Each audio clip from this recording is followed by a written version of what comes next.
केतु का ट्रांजिट जो 18 मई को होने वाला है शाम को 7:35 पर, वो आपकी राशि अनुसार आपको कैसे प्रभावित करने वाला है, आज की वीडियो में हम उसी की बात करने वाले हैं। और आज हम बात करने वाले हैं राशि चक्र की चौथी राशि यानी कि कर्क राशि की। कैंसेरियंस के लिए अगर हम बात करते हैं तो आपकी कुंडली के द्वितीय भाव में यानी कि आपकी राशि से सेकंड हाउस में ये ट्रांजिट जो है केतु का वो होने वाला है। अब मैंने कई बार अपनी वीडियोस में ऑलरेडी बता दिया है कि मैलेफिक प्लैनेट्स जब भी ट्रांजिट करते हैं तो उनके ट्रांजिट से बहुत गहरा प्रभाव जो है वो हर व्यक्ति के जीवन में सबसे पहले देखने को मिलता है, क्योंकि मैलेफिक प्लैनेट्स जो हैं वो कभी भी जब राशि परिवर्तन करते हैं तो उनकी नेचुरल नेचर होती है कि वो थोड़ी सी प्रॉब्लम्स, थोड़े से ऑब्स्टिकल्स, थोड़े से हर्डल्स जो है वो हर व्यक्ति के जीवन में क्रिएट करता है। सेकेंड इंपॉर्टेंट थिंग ये है कि क्योंकि राहु और केतु नेचुरली मैलेफिक प्लैनेट्स की श्रेणी में आते हैं जो कि शैडो प्लैनेट्स कंसिडर किए जाते हैं और हमेशा वक्रीय मूवमेंट में रहते हैं, तो रेट्रो चाल चलने वाले प्लैनेट्स जब ट्रांजिट करते हैं तो उसका इम्पैक्ट जो होता है वो और गहराई से देखने को मिलता है हर व्यक्ति के जीवन पे। मैलेफिक प्लैनेट्स के ट्रांजिशन की पोजीशन के लिए अक्सर कहा गया है कि त्रिषढ़ाय भाव यानी कि 3, 6, 11 के जो भाव माने गए हैं आपकी राशि से या आपकी कुंडली के, वो अच्छा रिजल्ट देते हैं ट्रांजिट में अगर वहां मैलेफिक प्लैनेट्स प्लेस हो जाए, क्योंकि ये प्लैनेट्स आपके परिश्रम को बढ़ाते हैं, आपकी हार्डवर्क को बढ़ाते हैं, लेकिन आपकी विल पावर को मजबूत करते हैं साथ में।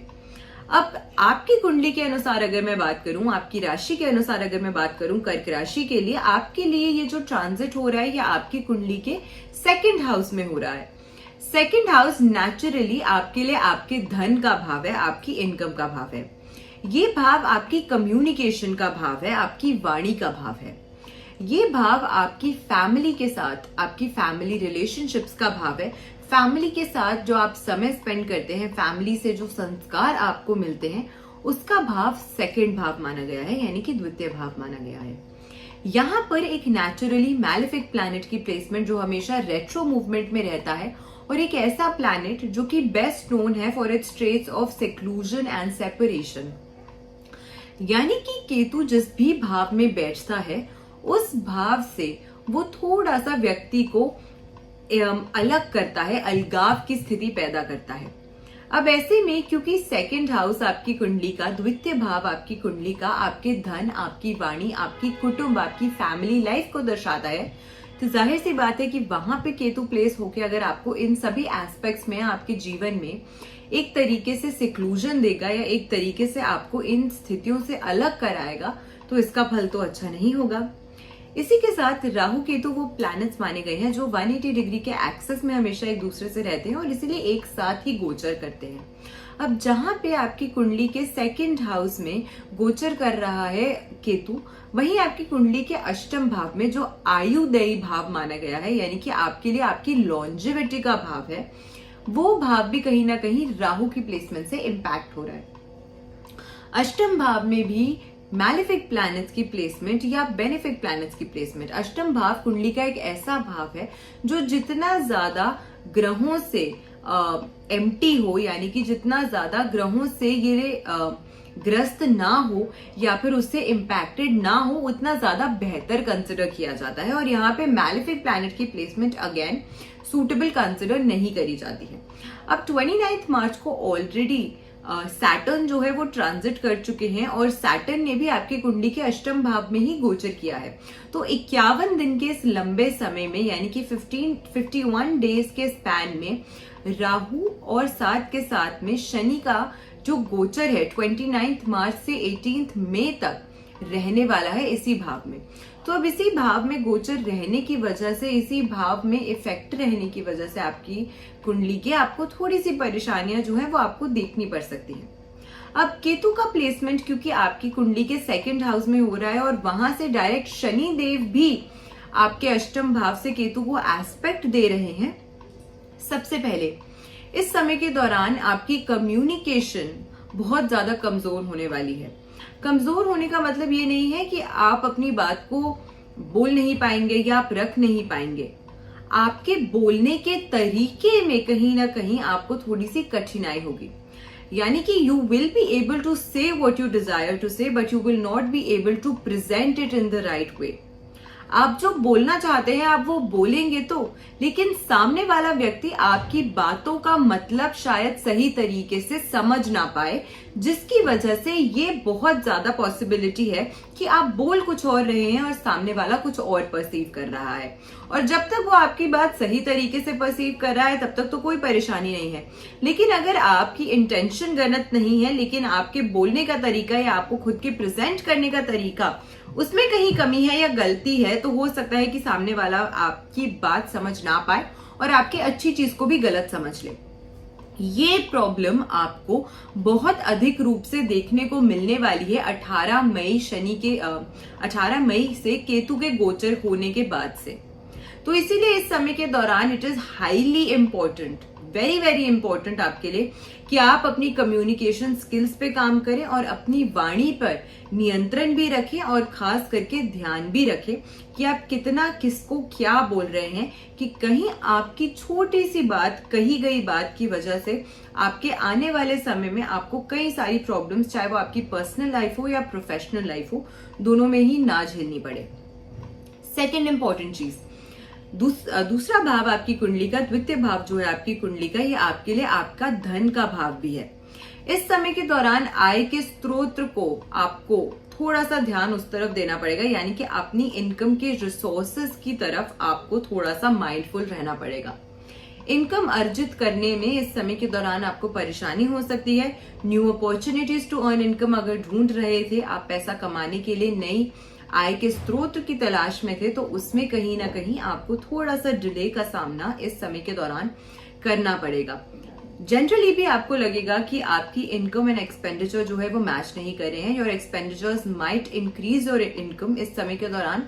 इस तरीके की प्रॉब्लम आपको हो सकती है कि आपका जो खर्चा है वो आपकी आमदनी से ज्यादा हो। इस कारण से भी आप कहीं ना कहीं थोड़े से परेशान अपनी इनकम को लेकर ड्यूरिंग दिस ट्रांजिट रहेंगे। और ये ट्रांजिट जो है ये छोटे समय के लिए नहीं बल्कि काफी लंबे समय के लिए रहता है। 18 मई से 18 महीने तक, यानी कि 18 मई से जब केतु की प्लेसमेंट आपकी कुंडली के आपकी राशि से द्वितीय भाव में होगी, उसी के साथ पूरे 1.5 साल तक ये जो ट्रांजिट है ये ऐसा ही रहने वाला है। तो 1.5 साल के इस लंबे समय में इस तरीके की परेशानियों के उतार चढ़ाव जो हैं आपको अपने जीवन में देखने को मिलेंगे। तीसरी महत्वपूर्ण चीज जो मैंने आपको स्टार्टिंग में ही वीडियो के बताई थी कि जहां पे भी केतु की प्लेसमेंट होती है वो उस एरिया से, उस एस्पेक्ट से आपके जीवन में थोड़ा सा अलगाव की स्थिति जो है वो पैदा करता है। इसका सिंपल अर्थ ये हुआ कि क्योंकि ये आपकी फैमिली का भाव है, ये पॉसिबल है कि आप क्योंकि अपनी फैमिली के साथ कम्युनिकेट नहीं कर पा रहे हैं, इनकम को लेके आपके जीवन में परेशानियां आ रही हैं, आप उनके साथ लड़ाई कर रहे हैं, वैचारिक मतभेद हो रहे हैं, मिसकम्युनिकेशन, मिसअंडरस्टैंडिंग फैमिली के सदस्यों के साथ इतनी ज्यादा बढ़ रही है कि आप ये समझते हैं कि इस समय इनसे दूर चले जाना ज्यादा बेहतर है। तो इसी वजह से ये भी पॉसिबल है कि आप अपने आप को अपनी फैमिली से, चाहे वो मेंटली या फिजिकली, दूर लेकर जाएंगे। और इसी कारण से आपके जो रिश्ते हैं, आपके जो रिलेशनशिप्स हैं आपकी फैमिली मेंबर्स के साथ, वो और ज्यादा परेशानी में आते हुए और ज्यादा परेशानी देते हुए आपको नजर आएंगे during this period of time. इसी के साथ अगर मैं हेल्थ इश्यूज की बात करूं तो ये भी पॉसिबल है कि केतु के इस ट्रांजिट के साथ ही, और क्योंकि डायरेक्ट शनि की दृष्टि भी आपके सेकंड हाउस में पड़ रही है, तो ये भी एक मैलेफिक दृष्टि है। इससे ये हो सकता है कि आपको दांतों का दर्द, यानी कि आपके टीथ में पेन, मसूड़ों में पेन, आपके गम्स में पेन, इस तरीके की परेशानी आपको सता सकती है। ENT यानी कि ईयर, नोज, थ्रोट से जुड़ी हुई इन्फेक्शंस आपको इस समय के दौरान ज्यादा परेशान कर सकती हैं। या फिर ये भी पॉसिबल है कि आपके माउथ के अंदर, आपके मुंह के अंदर छाले पड़ जाएं। अब इस तरीके की जो परेशानियां हैं हेल्थ इश्यूज में, ये भी आपको थोड़ा सा परेशान इस समय के दौरान कर सकती है। तो सबसे पहले मैं यही बताऊंगी, मैंने टाइम एंड अगेन अपनी वीडियोस में कहा है कि 2025 का जो साल है ये कोई मामूली साल नहीं है, ये बड़े चेंजेस का साल है, ये बड़े बदलाव का साल है। ऐसा कई दशकों में एक बार होता है कि एस्ट्रोलॉजी अनुसार सबसे बड़े ग्रह जो सबसे धीमी गति से गोचर करते हैं, उन सभी का गोचर एक ही वर्ष में, और सिर्फ एक ही वर्ष में नहीं बल्कि 3 महीने से भी कम गैप में हो। अब जब इतने बड़े ग्रह एक ही साथ ट्रांजिट करते हैं तो हर व्यक्ति की कुंडली पे हर इंडिविजुअल पे इसका इम्पैक्ट बहुत गहरे तरीके से देखने को मिलता है, स्पेसिफिकली डिपेंडिंग कि आपकी कुंडली के किस भाव को ये गोचर, ये ट्रांजिट्स डायरेक्टली इम्पैक्ट करते हैं। शनि का गोचर, बृहस्पति का गोचर, राहु केतु का गोचर सबसे ज्यादा महत्वपूर्ण गोचर एस्ट्रोलॉजिकली कंसिडर किए जाते हैं और ये चारों गोचर एक ही वर्ष में 3 महीने के अंदर, 3 महीने से भी कम के गैप में हो रहे हैं। तो इसीलिए ये बहुत इंपॉर्टेंट है कि आप किसी अच्छे एस्ट्रोलॉजर से अपनी कुंडली का विश्लेषण भी जरूर कराएं, ताकि आप पहले से ही ये समझ सकें कि आने वाले समय में, और क्योंकि ये गोचर बहुत लंबे समय तक ऐसे ही रहते हैं, 2.5 वर्ष तक शनि का ट्रांजिट ऐसा ही रहेगा, 1.5 साल तक राहु केतु का ट्रांजिट ऐसा ही रहेगा, पूरे 1 साल तक अब देवगुरु बृहस्पति का ट्रांजिट ऐसा ही रहेगा। तो ऐसे में इतने लंबे समय तक अगर कोई चेंज आपके जीवन को प्रभावित करने वाला है तो उसके बारे में जान लेना, समझ लेना और प्रिकॉशन लेना ये बहुत ही ज्यादा महत्वपूर्ण हो जाता है, and it is the right step also. अब इसी के साथ अब ये सब प्रॉब्लम्स का सामना अगर आपको करना पड़ रहा है because of the transit of Ketu, तो कौन सी ऐसी विशेष रेमेडी है जो आपको करनी चाहिए, जो आपको इस समय के दौरान बेहद लाभ देगी। तिल के तेल का दीपक अगर आप प्रज्वलित करते हैं, यानी कि सेसमे ऑयल का दीपक अगर आप प्रज्वलित करते हैं पीपल के पेड़ के नीचे, तो ये आपको बहुत ही ज्यादा लाभ देता है। इसी के साथ गणेश मंदिर में अगर आप कैस्टर ऑयल डोनेट करते हैं वेडनेसडे के दिन, बुधवार के दिन कैस्टर ऑयल गणेश मंदिर में जाके अगर अर्पित करते हैं, चढ़ाते हैं, डोनेट करते हैं, तो ये भी आपके केतु ग्रह की एनर्जीज को बेटर करता है, राहु की एनर्जीज को भी कहीं ना कहीं शांत करता है।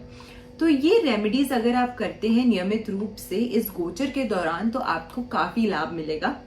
लेकिन इसी के साथ अगर आपको लगता है कि ट्रांजिट होते ही या ट्रांजिट के पास आने से आपके जीवन में कई सारी परेशानियां, उथल पुथल शुरू हो रही हैं, तो एस्ट्रोलॉजिकली अपनी कुंडली का विश्लेषण आपको जरूर करना चाहिए। जो स्क्रीन पे नंबर दिया है उस पर आप डायरेक्टली हमें कांटेक्ट कर सकते हैं और हम आपकी कुंडली का विश्लेषण करके आपको बताएंगे कि ये आने वाले ट्रांजिट से आने वाला वर्ष आपके लिए क्या बड़े बदलाव जो है वो लेकर आ रहा है और कौन से ऐसे प्रिकॉशंस है जो आपको पहले से ही इन एडवांस लेने चाहिए।